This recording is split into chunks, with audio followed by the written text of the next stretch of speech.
Hello friends, welcome to our channel.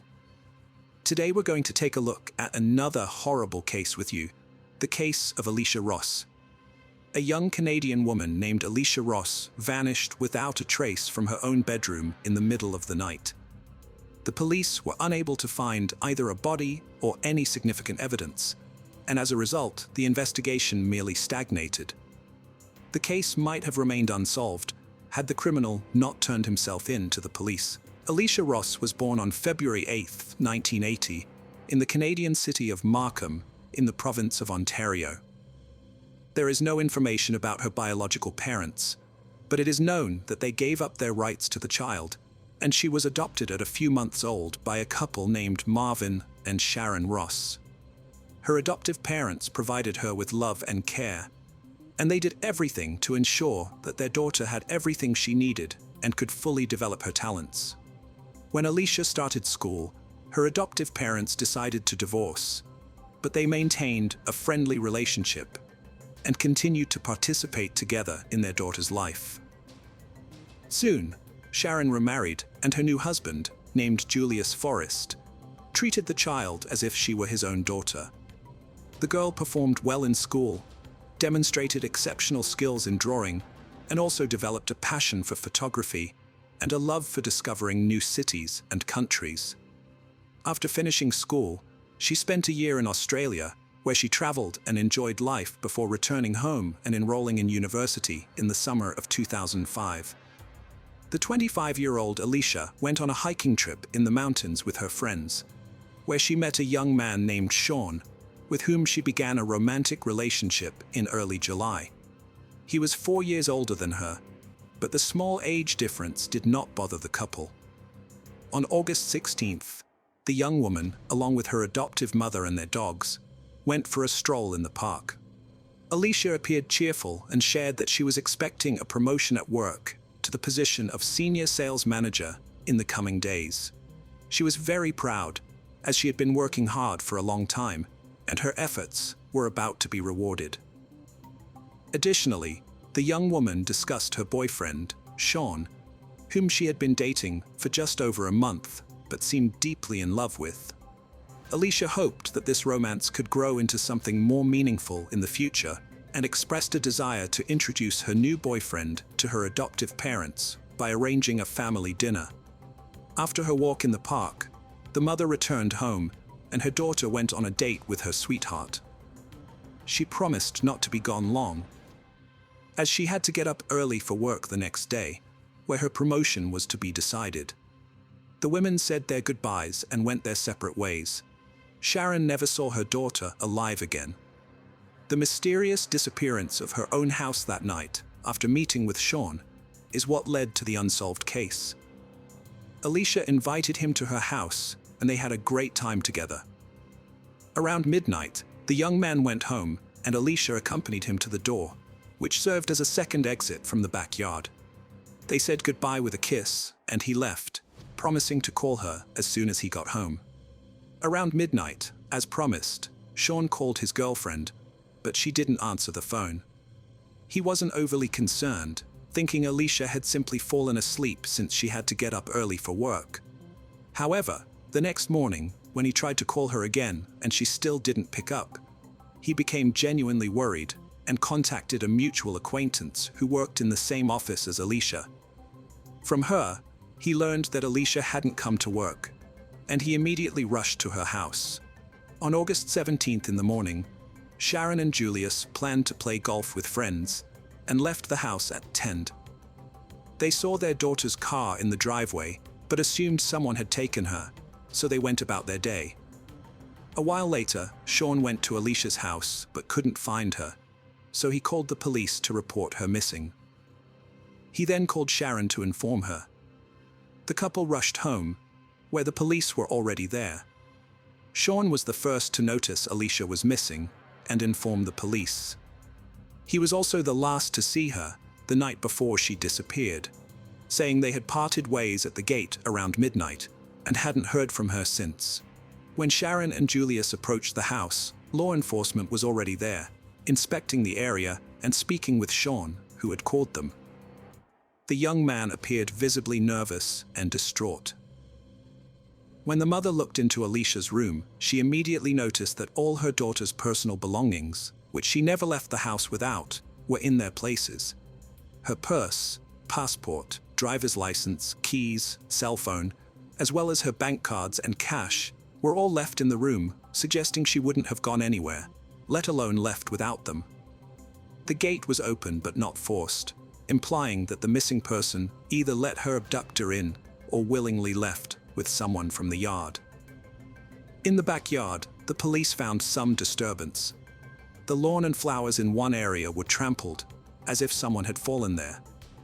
Also, a pair of cigarettes and the right sandal of the girl, the one she had been wearing the evening before, were found on the ground, laid out in a straight line. Neither Alicia nor her parents smoked, so the cigarettes did not belong to them, and Sean claimed he never smoked that particular brand, leaving the ownership and arrangement of the cigarettes unclear. Sean was almost immediately considered the prime suspect. Firstly, he was noticeably nervous, and his account seemed somewhat confused and disjointed. Secondly, he was the first to report his girlfriend's disappearance to the police, even before speaking with her parents and confirming that they too had not seen her. Thus, he definitely knew she was missing. Additionally, law enforcement found biological traces on the girl's bed belonging both to her and Sean. Based on this, the investigation speculated that Alicia might have denied Sean intimacy, and he decided to force her, then trying to cover his tracks, staged her disappearance, which he likely caused by ending her life.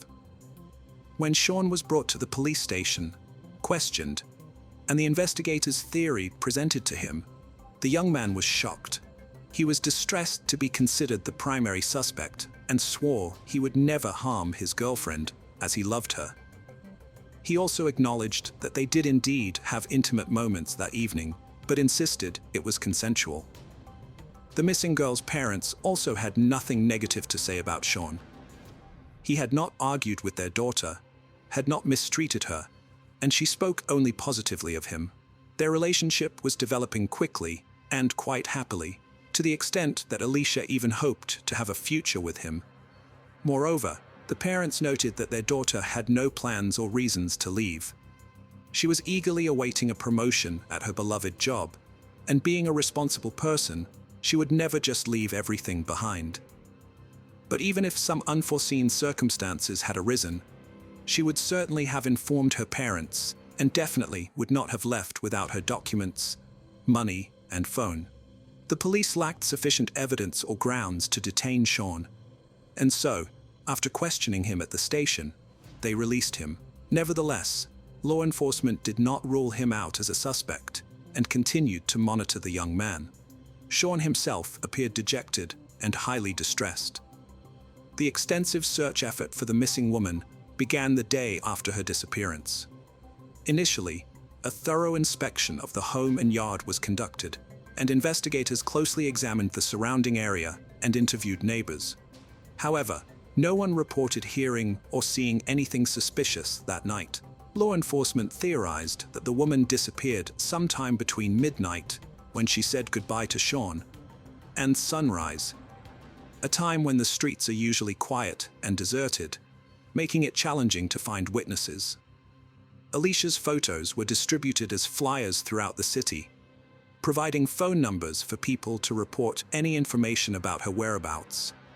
The story of the missing woman was widely covered in the news and featured in popular publications, sparking significant public interest and prompting hundreds of volunteers and concerned citizens to join the search. The police received numerous daily calls related to the case, although most of the information turned out to be false or mistaken. Nevertheless, each tip and theory was investigated in the hope of finding any leads. The search area was continuously expanded, involving more people. Thorough checks were conducted in abandoned buildings, wooded areas, and wastelands. Sean also actively participated in the search efforts, despite still being the prime suspect. Feeling wronged, the young man turned to the media and gave a significant interview where he expressed his deep love for Alicia and showed photos of them looking very happy together. He tearfully pleaded for help in the search, appearing utterly devastated by the situation. The search for Alicia became one of the most extensive operations in Ontario's history. Every difficult-to-reach ravine and marshy area was scoured, but no clues, leads, or even hints about the missing woman's location were found. Her parents also appealed to the public through the media, expressing their belief that their daughter was alive but being held against her will somewhere. They implored whoever had their daughter to let her return home unharmed and not to harm her in any way. Sean's unexpected arrest led the police to lean towards the theory that someone Alicia knew personally had abducted and possibly ended her life. This hypothesis was supported by the lack of signs of struggle, no evidence of forced entry, and the gate being left open, but no concrete leads were found. The cigarettes found on the ground bore only a heavily smeared fingerprint, which couldn't be identified. Investigators thoroughly checked Alicia's contacts and reviewed all calls and messages on her phone and email, yet nothing suspicious was uncovered. On the 6th day of the search, the case was officially reclassified as a criminal act, despite the lack of evidence. Sean remained the prime suspect. Sean lived alone in his own house, located about 10 miles from Alicia's home. After realizing that public suspicion had intensified following his media appearance, he stopped participating in the search and refused to speak with the press. Investigators interviewed Sean 3 more times, but his story remained consistent. He was then offered a lie detector test, which he refused, convincing the police even more firmly that he was involved in the crime. 2 weeks after the disappearance, Sean was arrested on an unrelated charge. He was taken into custody late at night for driving under the influence and resisting arrest. Speculations arose that he was attempting to drown his guilt in alcohol. Following Sean's arrest, Alicia's parents gave another interview, sharing that they had not personally known the young man and only knew about him through their daughter's accounts. They believed she was happy, but now they considered the possibility that their daughter might have withheld certain details to avoid upsetting them, though she had planned to introduce her boyfriend to her family soon. Police interviewed Sean's neighbors to determine if they had noticed anything unusual recently, such as him disposing of large trash bags, behaving suspiciously, leaving unexpectedly, or cleaning his car. However, no significant information emerged from these inquiries. Detectives were left hoping that Sean might eventually confess to everything. About a month after Alicia's disappearance, the media attention surrounding her case began to fade. The search continued, but it was no longer prominently featured in newspapers or news broadcasts, and the investigation seemed to have reached a dead end. The only option left for law enforcement was to keep pressuring Sean, hoping he would eventually confess to the crime.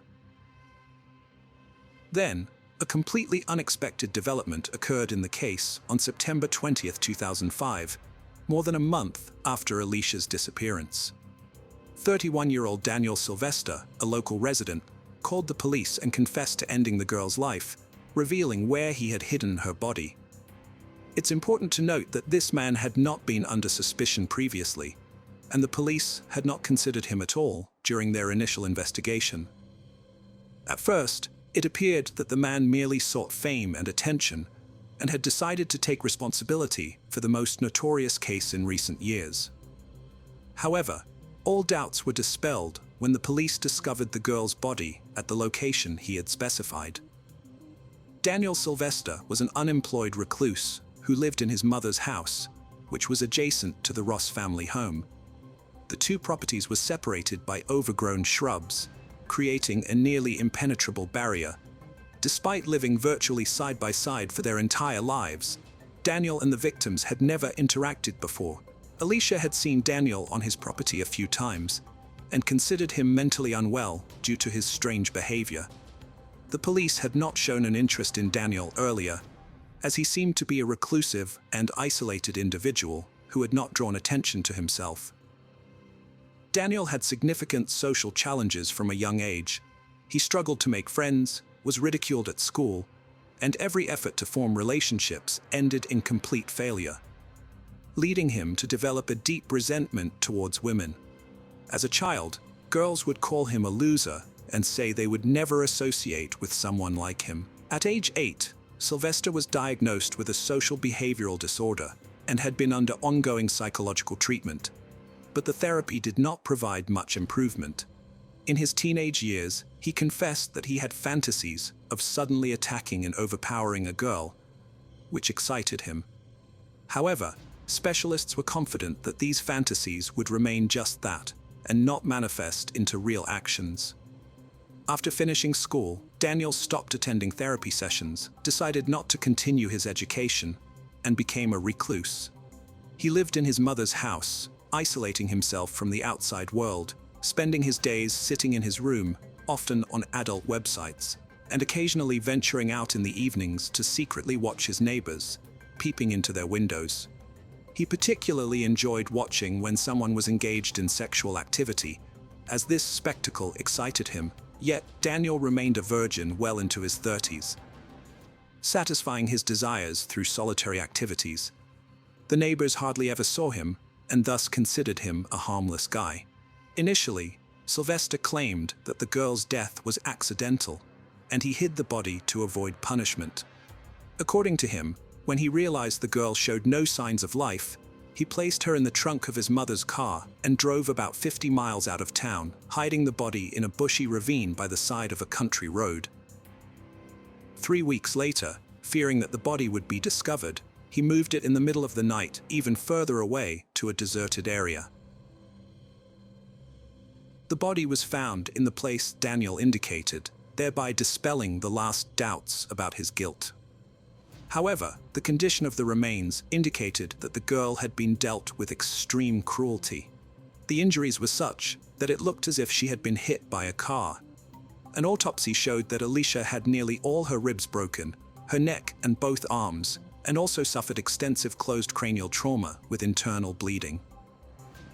The exact cause of death could not be determined, but at least 3 injuries were incompatible with life. Forensic experts were shocked, as they had never encountered anything like it before.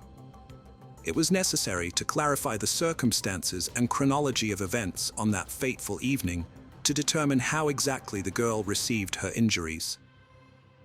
The convict initially claimed that he had an argument with his neighbor on a bush-covered path between their homes.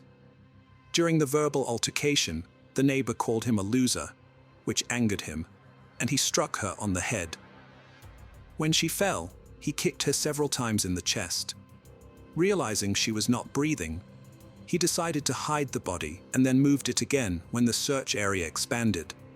However, there were missing details and specifics in his story that did not add up. It was unclear what Daniel was doing at his neighbor's house at night, why they began arguing, and what caused such a brutal beating. The evidence found at the scene was laid out in a straight line, making it challenging to reconstruct the full sequence of events. The investigation revealed that Sylvester had gone out to observe his neighbors. He noticed that Alicia's boyfriend had come over, and he approached their house closely as the couple was being intimate. He watched them from a window, then moved back to the bushes but did not leave. As midnight approached, the lovers went outside and kissed by the gate, just a couple of feet away from the observing neighbor. When Sean left, the girl returned to the yard and noticed Daniel. She became very angry, realizing that he had been spying on her and her boyfriend all this time. She started yelling at him, calling him a pervert and demanding that he leave immediately. Finally, Alicia called him a loser, which acted as a trigger for Sylvester, as that was exactly what other girls had called him during his childhood. Filled with rage, Sylvester punched the girl forcefully on the head and knocked her to the ground. She tried to resist and grabbed her attacker's hair, but he began to choke her. When his grip loosened, Daniel quickly stood up and began kicking Alicia while she was lying down, primarily striking her chest, back, neck, and head. Forensic experts later counted 33 fractures on the victim's body and extensive internal bleeding. When the man realized his neighbor was dead, he moved her body to his garage, undressed her, and then masturbated to relieve the tension, according to his testimony. The examination confirmed that Sylvester did not violate the body. He then placed the corpse in the trunk of his mother's car and took it to a remote location outside the city. Upon returning home, the criminal took a shower, changed clothes, and behaved as if nothing had happened. His clothes, the victim's belongings, and the towels he used to clean the crime scene were packed in trash bags and disposed of. The trial and sentencing proceedings began only in April 2007, at which time new details were made public.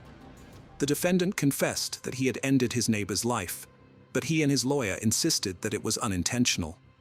The defense demanded a psychiatric evaluation, arguing that Daniel was mentally ill and should not be held accountable for his actions, suggesting he be treated in a clinic instead of being incarcerated. However, the prosecution argued that despite his mental illness and anger management issues, Sylvester acted with full knowledge of the consequences of his actions. He kicked the girl mercilessly with all his might, knowing it would likely result in her death. Nevertheless, the court-ordered psychiatric evaluation confirmed that the defendant could indeed be considered fully responsible for his actions. Regarding the items found in the backyard, Daniel never admitted to having placed them there, arranged in a straight line. On May 7, 2007, the defendant was found guilty of a second-degree crime and sentenced to life imprisonment with the possibility of parole after 16 years. A year later, Canadian singer-songwriter Kathleen Edwards wrote a song titled Alicia Ross, which portrayed the events from the young woman's perspective during the final moments of her life. The case of Sheila LaBarre, a monster with an angelic appearance. Psychological and physical traumas received at an early age can have a very unpredictable effect on adult life. Of course, far from always, they lead to the fact that a person becomes cruel and seeks to hurt others. But sometimes it is the trauma can give rise to a real monster. Criminal psychologist Adrian Raine believes that there are genetic and psychophysical mechanisms that can turn a person into a cold-blooded killer, about which he wrote in detail in his book, Anatomy of Violence. History knows a lot of serial criminals who had a truly hellish childhood, and perhaps to them can be attributed our heroine today, Sheila LaBarre. This woman had an angelic appearance which she skillfully used, seducing her victims and then brutally murdered them. Despite the fact that the court was able to prove only 2 of her crimes, criminologists are sure that there were many more. And now let's look at this difficult story from the beginning and try to understand whether Sheila LaBarre was a born monster or became him as a result of the cruelty that she faced in childhood. Who is Sheila LaBarre? Sheila LaBarre was born in 1958, the 4th of July, in the small country town of Fort Payne, Alabama. She was the youngest of 3 children of her parents and was raised with her brother and sister Lynn. Her childhood was spent in a picturesque but rather secluded place, on a farm nestled among cornfields. According to the memories of Lynn's older sibling, Sheila was an active, inquisitive, and open-minded girl with a creative streak. She liked to be in the center of attention, had a good voice and cute appearance, so perhaps, if her life had turned out differently, she would have become a famous actress or singer. But instead of bright posters, her name decorated the pages of criminal chronicles. The unimaginable cruelty of her father. The head of the family, Manuel Bailey, for many years suffered from alcohol addiction, although it would be more accurate to say that his addiction suffered from his entire family. He often went on binges, turning into a real beast who enjoyed abusing his wife and children. He insulted and humiliated them, beat them with anything that came to hand, could throw everyone out in the middle of the night in a downpour or frost, and locked himself in the house, not letting anyone inside. Mothers, daughters, and sons often had to spend the night in a barn or in the open air in the field. One day, when Manuel was once again in a drunken rage, he began throwing dishes and other objects at his family members. The mother tried to cover the children as best she could, but one of the flower pots thrown by her husband hit her youngest daughter Sheila in the head. Sheila suffered a serious concussion and a lifelong scar on her temple, which she painstakingly covered with her hair. But not even the insults and beatings were the worst thing that the sisters had to endure in their parents' home. According to the memories of Sheila and Lynn, Manuel from an early age forcibly inclined them to intimacy. The mother may have been aware of what was going on, but the subject was never broached. However, despite the nightmare at home, Sheila did well enough in school. She dreamed of leaving the farm as soon as possible and go to conquer the big city. The girl was quite ambitious and determined. She passionately wanted to realize her childhood dream in life and become an actress or pop singer. And she had everything for this: charisma, bright appearance, and a beautiful voice. Adulthood, first marriage. Barely Sheila was 18 years old. She left her parents' home, but adult life was not so joyful. To enter the university, she was not allowed to average score, and to move to the big city, she simply did not have the money. Then Sheila got a job as a maid in one of the hotels, where by that time her older sister was already working. It should be noted that Sheila had a slender figure and a very attractive appearance. She had big blue eyes, a charming smile, and a mop of thick long hair. She was surrounded by attention from men, and over time, she learned to use it and manipulate her suitors. In the late 70s, LeBar, then Bailey, met a guy named Jonathan Baxter, and a romantic relationship began between them. Jonathan was not yet 20 years old at the time, but he already had a young daughter from a previous relationship. However, the child did not become a hindrance, and soon the couple got married. However, this marriage lasted only a few months and collapsed after Jonathan learned that the young wife abused his daughter while he disappeared at work. Sheila was frankly annoyed with the child, and she would raise her hand or lock her in a closet if she started crying or acting up. Jonathan did not organize scandals and listen to explanations. He just Strazoot filed for divorce and put his wife with his belongings outside his house. He never wanted to see or hear from her again. After the divorce, Sheila dated various men and mostly lived off them. But all these relationships were fleeting and lasted from a few weeks to a couple of months, until in the early 80s she met her future second husband, Ronnie Jennings. The tumultuous romance soon led to marriage, and Sheila took on a double last name, Bailey Jennings. It was an unhealthy relationship between two irascible and unstable people who regularly cheated on each other, scandalized, and even fought. Still, their marriage lasted more than 3 years. In 1984, after another family quarrel, Sheila demanded a divorce from her husband, but he refused her. In fact, Ronnie did not hold on to the relationship at all. He just wanted to piss off his wife and make her mad, and he succeeded. Sheila became hysterical, took a large number of drugs in front of her husband, drinking strong alcohol, and after this infernal cocktail, sat behind the wheel of the car and rushed down the road. Naturally, soon Sheila, under the influence of pills and alcohol, lost consciousness, flew off the road, and at high speed crashed into a tree. She miraculously survived, but suffered a massive head injury. She spent more than a week in a deep coma, and doctors made no prognosis. When Sheila finally regained consciousness and gradually recovered, she was transferred to a psychiatric hospital where she spent several months.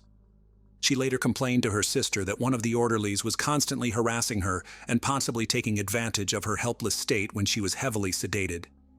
After all this, Sheila returned to her second husband's home, but began to behave not just aggressively, but threateningly toward him. When during another scandal she attacked Ronnie and poked him in the chest with nail scissors, Ronnie, fearing for his own life and health, filed for divorce and hurriedly moved out of the mad woman. Rich lover. When the second marriage was dissolved, the young woman began looking for lovers through the dating columns of the print media, and she left her ads there as well. But no man did not stay with her for long, because Sheila tended to dominate everything, rigidly suppressing their partners both in intimate and everyday life. Soon the photo of an attractive girl in the dating section drew the attention of 60-year-old Wilfred Bill LeBar. The man had previously been married twice and had adult children and grandchildren from previous marriages. He was widowed a few years ago and had been living alone on his large country ranch ever since. Bill was a fairly wealthy man. He had a chiropractic office in Epping, New Hampshire, and on the ranch he raised horses. At the same time, he was very lonely and needed a strong, powerful woman. In fact, that's exactly what he found. Sheila was attracted by the wealth of her new acquaintance, and she decided that it would be an ideal union for her. And to make Bill completely lost his head, she began to send him a postal mail frank letters, supplementing them with her nude photos. The trap worked, and soon Labar invited a charming pen pal to visit his ranch. Their romance developed rapidly.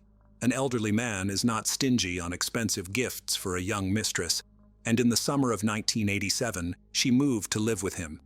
This has incredibly flattered the doctor, who now went out in public with a beautiful companion who was half his age and was fit for him as a daughter. Nevertheless, he did not plan to marry Sheila. However, Sheila, not waiting for a marriage proposal, changed her name, calling herself Labar. Bill was surprised by this turn of events, but he did not object. Sheila began to interfere in all the affairs of her elderly lover, starting to control his business, finances, and disposition of his property. In addition, Bill was getting older and could not satisfy the intimate needs of a young woman. Then, according to Sheila herself, he allowed her to meet other men, whom she often brought directly to their home. One of Sheila's regular lovers, closer to the mid-90s, was a Jamaican national named Wayne Ennis. He was much younger than Sheila and was initially hired as an au pair on the ranch, but soon the young man, with Bill's consent, which was probably given under pressure from Sheila, moved to live in the owner's house. In 1995, Sheila and Wayne officially legalized their relationship, and the spouse considered that from now on, he would be her only man. But soon he realized that he was wrong, because his wife continued to meet with different men. Wayne was not satisfied with this, and one day he jumped with fists on Sheila and her next lover, causing them bodily harm. Accustomed to being dominated, Sheila for the first time didn't know how to deal with her third husband, who got into a fight every time a rival appeared on the horizon. Eventually, she filed for divorce and sought a court injunction to stop Wayne from approaching her, accusing him of violence and assault. Another divorce did not affect the turbulent personal life of Sheila, who continued to meet with numerous lovers, changing them like gloves. True, now her relationship increasingly often began to end with lawsuits from men who accused Sheila not just in cruelty, but also in the threat to their lives and health. Thus, one of her boyfriends she deliberately hit by a car and almost ran over. Another almost broke his head, and another scratched his face so that he was forever scarred. Sheila, with age, became more and more dangerous to others. From every man she demanded obedience, and in cases of disobedience, fell into a rage. In 2000, at the age of 74, Bill Labar died of heart failure. Although doctors and police officers did not see a criminal trail in the death of an elderly man, his family members were convinced that Sheila had something to do with it. In their opinion, she had been poisoning Bill little by little for years, and literally drove him into the light. Despite the fact that Bill and Sheila were never officially married, Sheila, according to the will, became the sole heiress of all his property. The relatives tried to challenge this through the courts, but never got anywhere. They are still convinced that the mistress forced Bill to write the will she wanted. House of Temptation. After Bill's death, as I have already mentioned, all his property came under Sheila's complete control. Now she no longer had to consider anyone's opinion. She could do whatever she wanted with the estate she had inherited. She herself called her home a place of seduction and pleasure, where there were no inhibitions. She met men on the streets, in bars, on the internet, lured them to her, and then tried to keep them on the ranch as long as possible. She didn't care about their age, skin color, or any physical appearance. She promised them unearthly pleasure, and then sought to suppress and subjugate them to her will. Sheila regularly tried to seduce couriers by meeting them in the nude and offering an alternative method of payment. But she didn't take into account the fact that she herself was not getting any younger, and was nowhere near as attractive as she used to be. It got to the point where couriers simply refused to come to her address. Neighbors noticed that on the ranch, Labar, constantly come different men, but some hurried to leave the place the same day. Others were delayed, but also for a short time. What was going on in the house itself could only be guessed at. Where had Michael DeLorge disappeared to? Soon, Sheila decided to look for lovers among men who were in dire need of housing, money, or those men who suffered from addiction. This category was the most vulnerable, and proved to be an easy prey for the cunning woman, who everywhere posed as a widowed millionaire, and talked about her untold wealth, inherited by her. In 2004, Labar met on one of the city streets homeless man named Michael Delage. He was in a difficult life situation and lost literally everything because of addiction to illegal drugs. His relatives tried to send him to a rehabilitation clinic, but he ran away from there and has been loitering ever since. Sheila liked Michael, and she invited him to her, promising shelter, food, and the necessary drugs in exchange for intimacy. Moving to the ranch, the guy was completely dependent on his old mistress. He complied with all her demands, afraid to be on the street again. But Sheila quickly got into the taste, and her desires became more and more sophisticated. She bound, beat, and humiliated Michael, taking pleasure in it. He tried to escape several times, walking dozens of miles and hiding in homeless shelters, but he never decided to go to the police for fear they wouldn't believe him. Meanwhile, Sheila found him each time and brought him back to the ranch. In desperation, he tried to contact his family members and let them know he was in trouble. His loved ones immediately responded to this disturbing news, but it was too late. In October 2005, Michael Delage disappeared without a trace. When his family contacted Sheila directly, she stated that she and Michael had broken up. He had left her, and his current whereabouts were unknown to her. Michael did not show up at any of the places he had been to before. No one who knew him had seen him, and there was no way to contact him. Contacting the police was fruitless, and Labar remained beyond suspicion, trusting Kenny County. Sheila's tales of her exorbitant wealth were greatly exaggerated, and the house and automobile had to be maintained, so she was forced to get a job. Naturally, Sheila chose an occupation to her liking. She became an operator of intimate phone services. Since she had a truly enchanting voice, men fell for the bait and offered to meet her in person. Among such guys was Kenny County, who at the time of their acquaintance was barely 24 years old. The young man was attractive in appearance, very good-natured and open.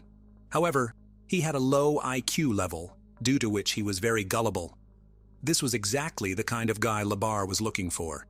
Kenny was very close to his mother, on whom he actually depended, but Sheila, with the help of clever manipulations, managed to break this connection and literally lure Kenny to herself.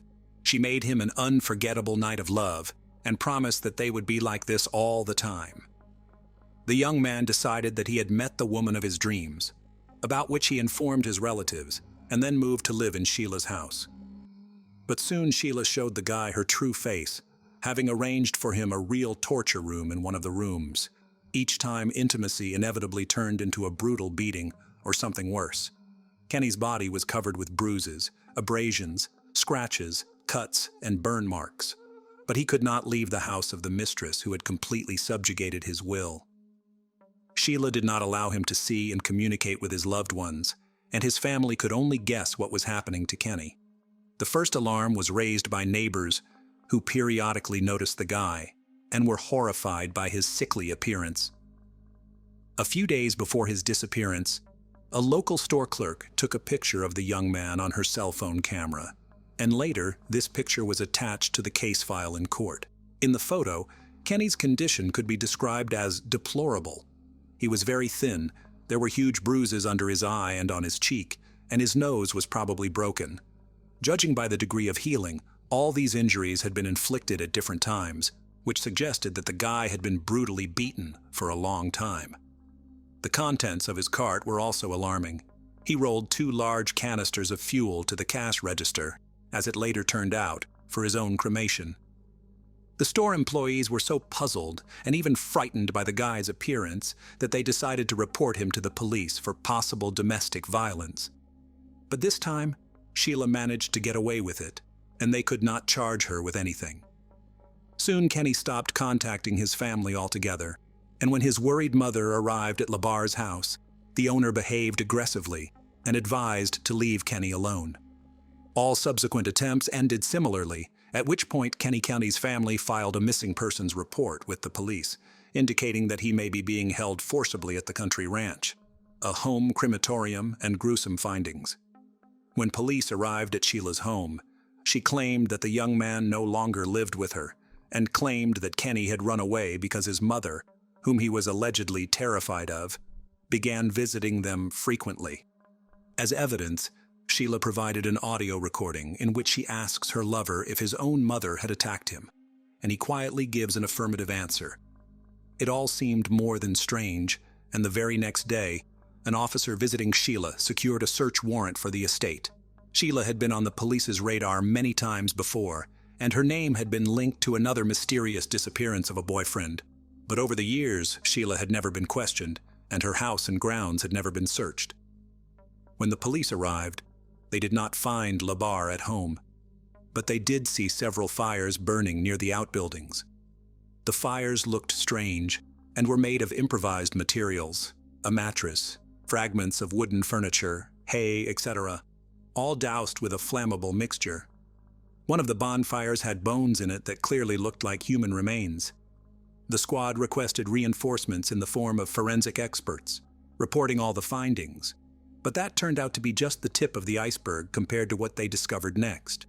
Almost all over the house were found poorly washed traces of blood. It was so much that it seemed as if there had been a real massacre. It turned out that the blood belonged to at least 3 different people. The bones smoldering in the fire belonged to the missing Kenny, and there were 2 empty fuel cans lying nearby, the same ones the boy had bought at the local store the day before. But that wasn't all. Also found on the property were the remains of Michael Delage, who had disappeared a few years earlier, and some fingers of some third guy who was never identified. Among other things, a large number of items belonging, judging by the size, to various men were fished out of the sump at the ranch, the fates of which have not been learned. The hostess herself was not at home at the time of the police visit. She had figured it out and gone on the run. Sheila hitchhiked to Boston, where she obviously hoped to get lost.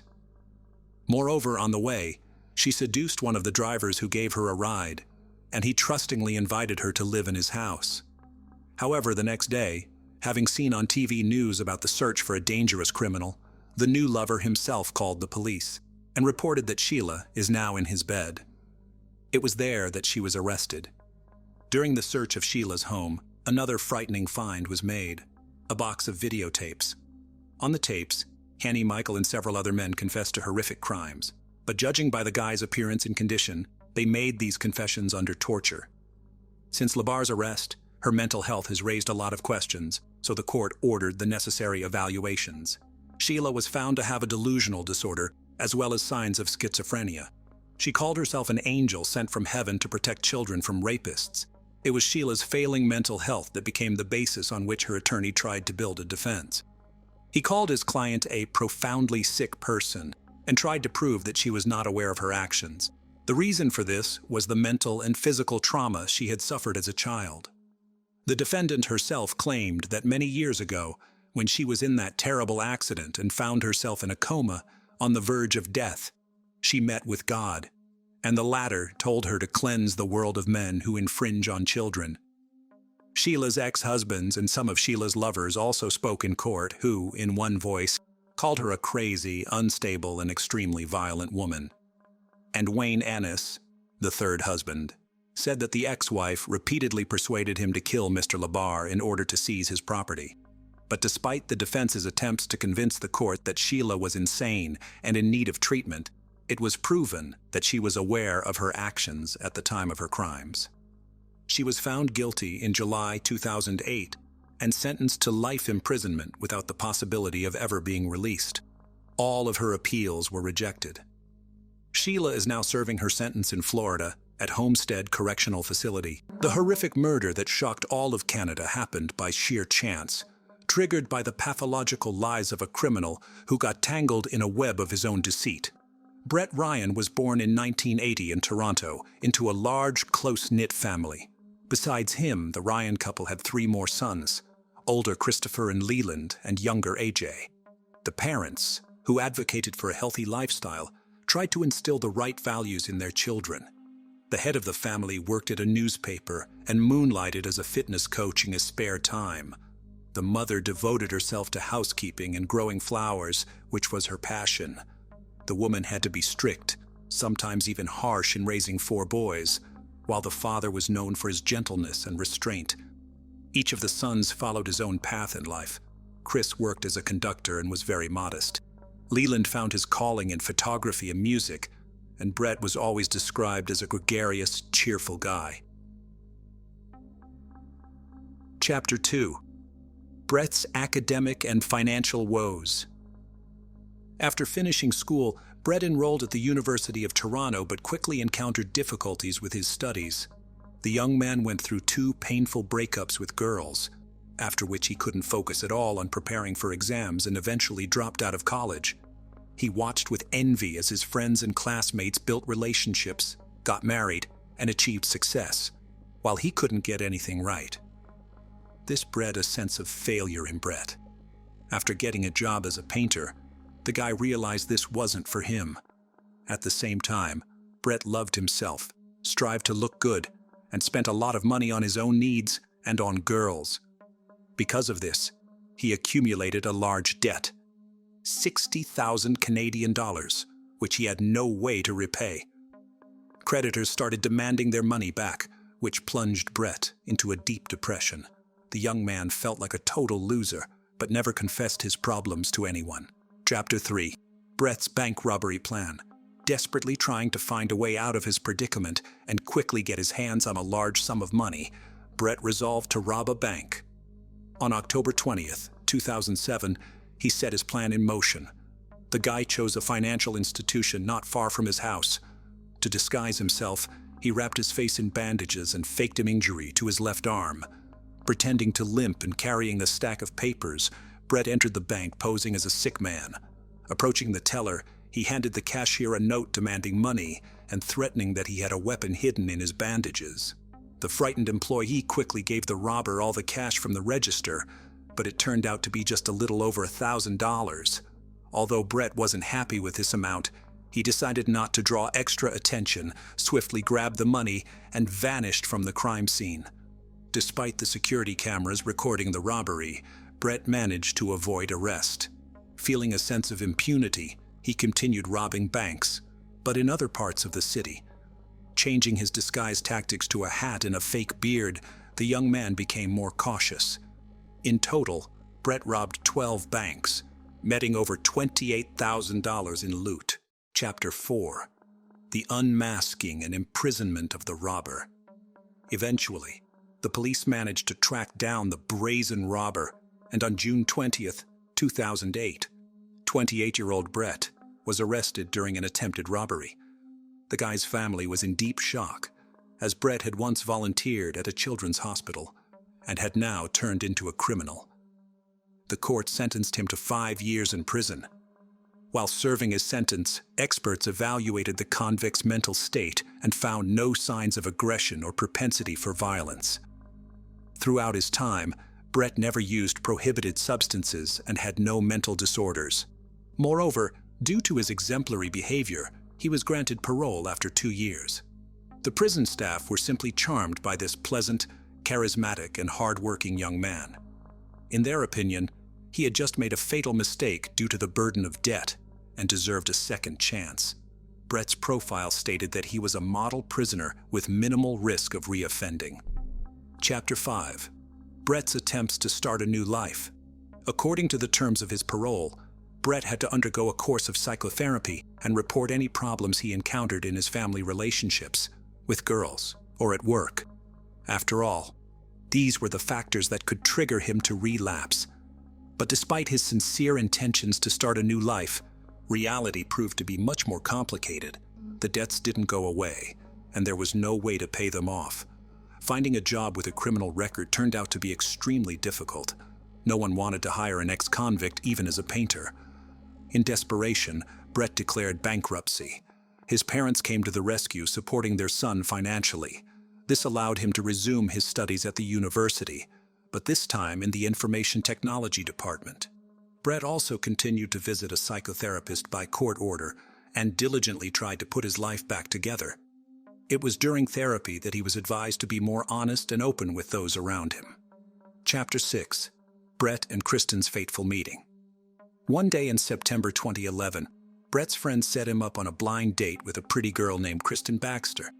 She worked as a physiotherapist, lived in her own apartment with her little dog, and loved to travel. A spark instantly ignited between Brett and Kristen.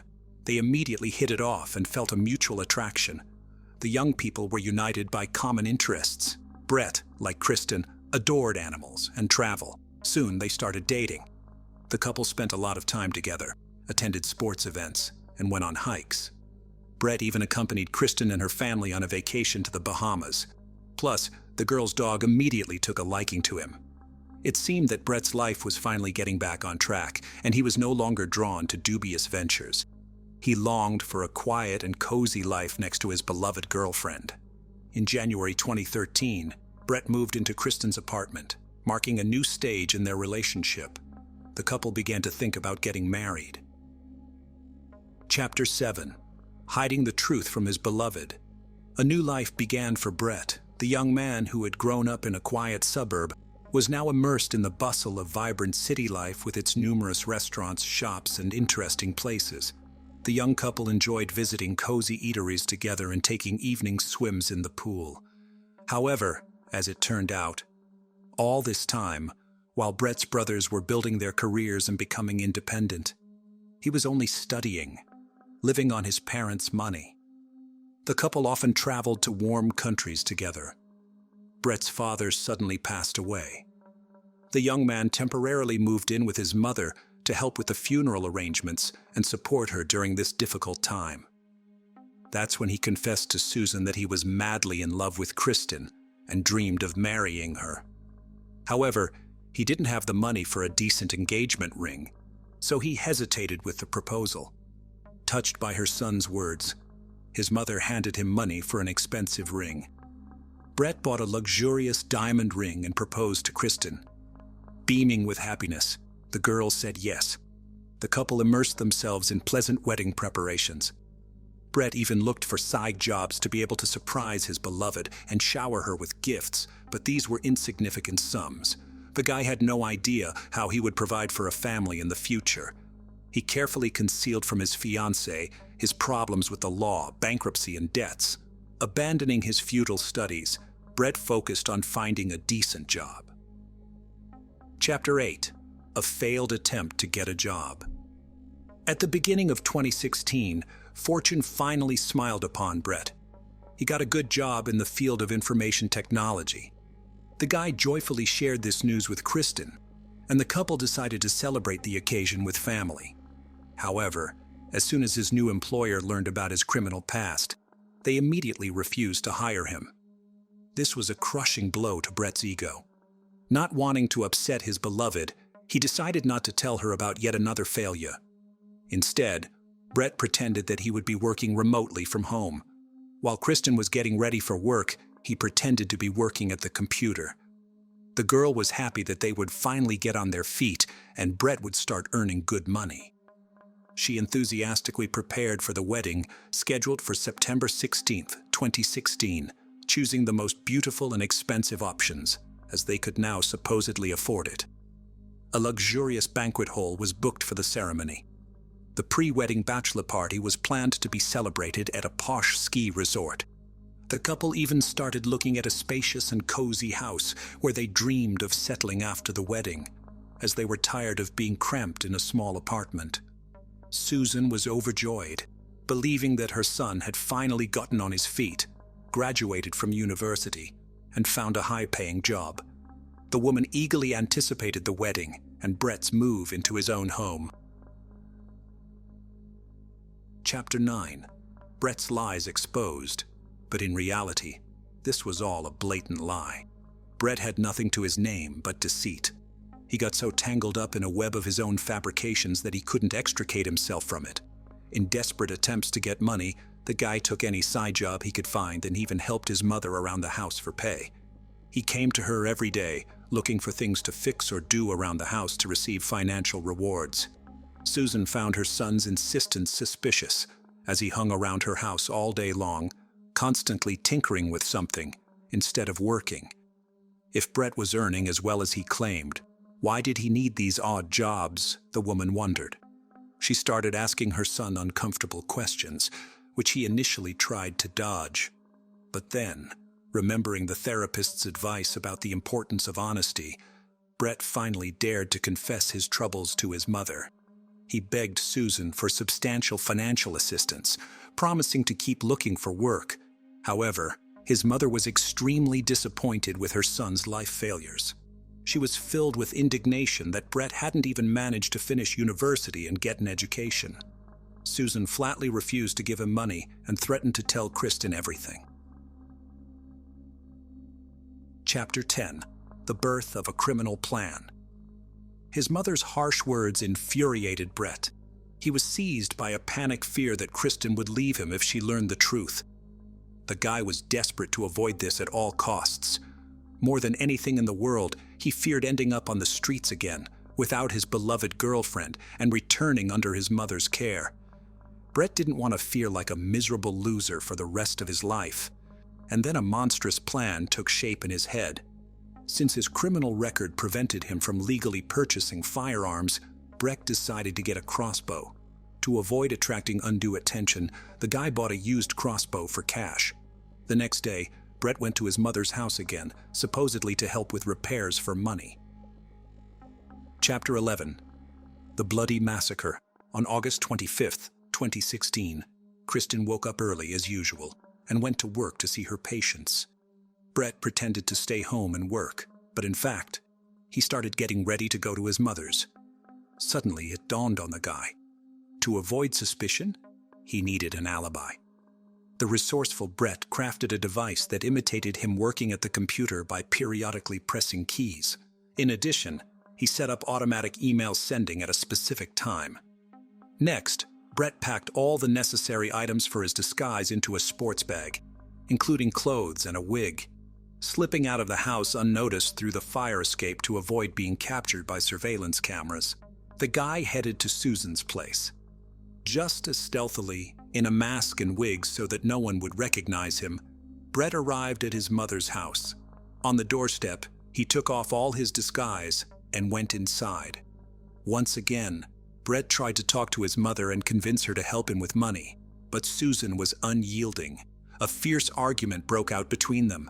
The woman insisted that her son confess his lies to Kristen himself. Otherwise, she threatened to expose him on her own. Meanwhile, the quarrel flared up with renewed vigor. Sensing something was wrong, Susan took advantage of the moment when Brett briefly stepped out and urgently called her eldest son, Chris. She begged him to come over and help deal with the conflict with Brett. And Brett went to the garage for a reason. He had hidden a crossbow there in advance. Returning with the weapon, the guy started fiddling with it, setting everything up for the shot. This task turned out to be not so simple and took some time. Suddenly, his mother entered the garage. In a fit of blind rage, Brett grabbed the first tool he could find and struck Susan twice, hitting her cheek and ear. The woman screamed in pain, shocked that her own son had raised a hand against her. A fight broke out between them. During the scuffle, both fell to the floor and rolled around in a tangle, knocking everything down in their path. Brett groped for a long, dirty rag and, without much thought, strangled his 63-year-old mother with it. Only after committing the deed did it begin to dawn on him that everything had gone wrong. The perfect murder had turned into a nightmare.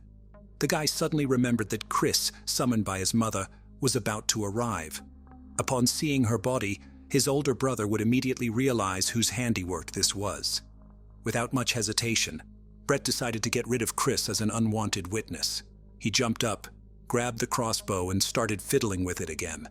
Now a plan to kill his brother was brewing in Brett's head. Having prepared everything for the new crime, he lurked in the garage, waiting for Chris. Soon, the unsuspecting 42-year-old man crossed the threshold in search of his mother. At that moment, Brett silently approached him from behind and shot him point-blank in the back of the head. Chris instantly fell dead. Brett dragged his bloodied body over to his mother's corpse and covered them with a tarp.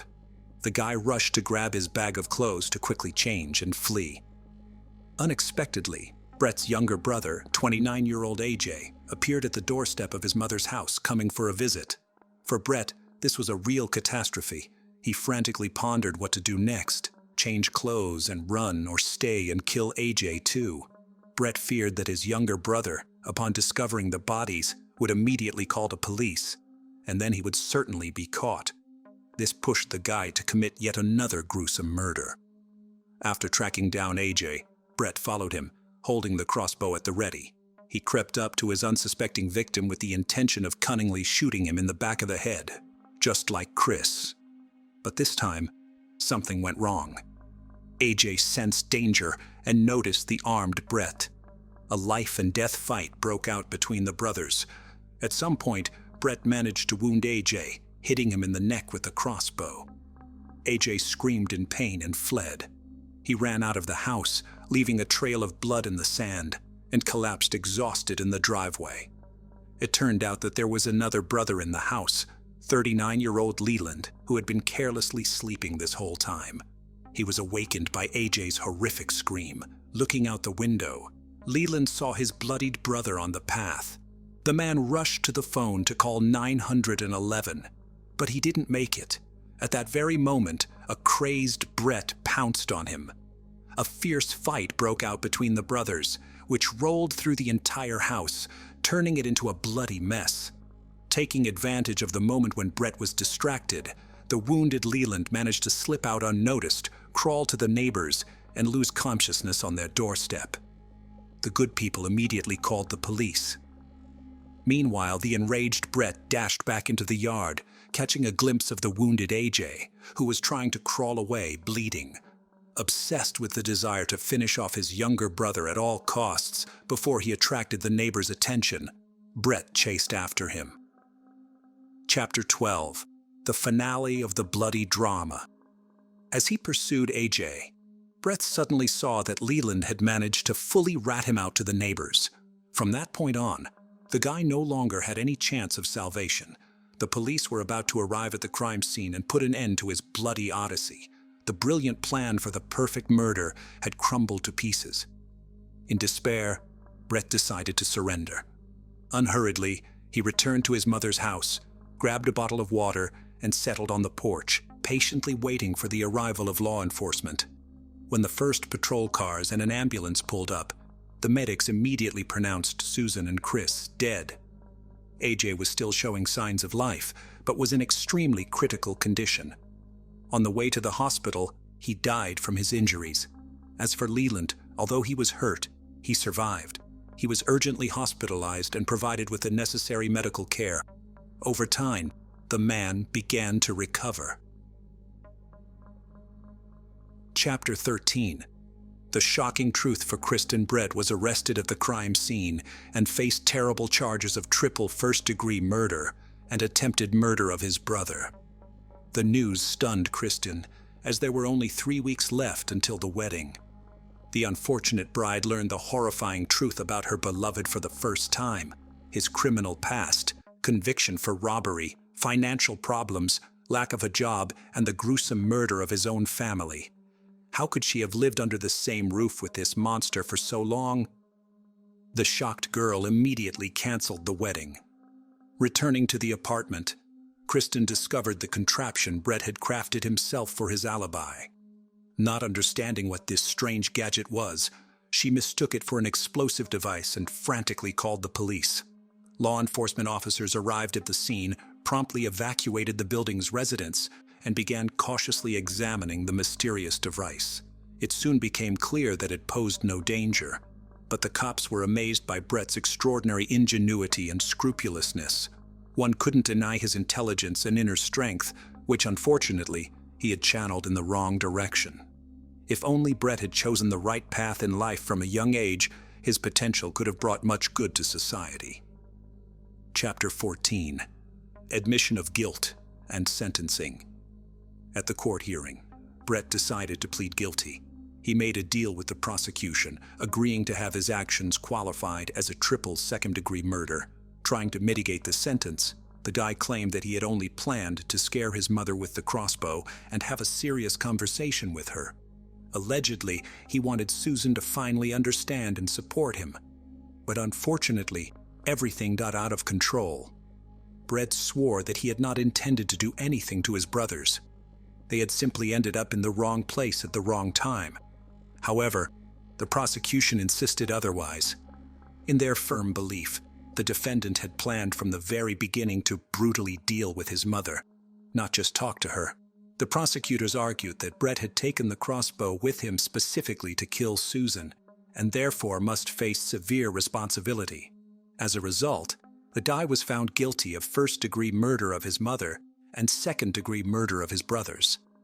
The court handed down a harsh sentence: 3 life terms with the right to parole no earlier than 25 years. In addition, Brett was sentenced to 10 years for the attempted murder of his brother Leland. All punishments are to be served simultaneously. This means that the guy will only be able to seek early release in a quarter of a century. The sole surviving brother Leland greeted the verdict with relief. Despite all the pain and bitterness of loss, he sincerely respected Brett for his expressed remorse. In Leland's deep conviction, his younger brother was not a bad person at heart, but had unfortunately become hopelessly lost in life. Brett had stepped onto the slippery path of deceit and eventually got completely mired in the quagmire of his own lies. He could no longer extricate himself from it, which led to a terrible tragedy. Brett Ryan's horrific story serves as a warning to us all. It vividly demonstrates how seemingly small lies and concealing the truth can lead to dire consequences.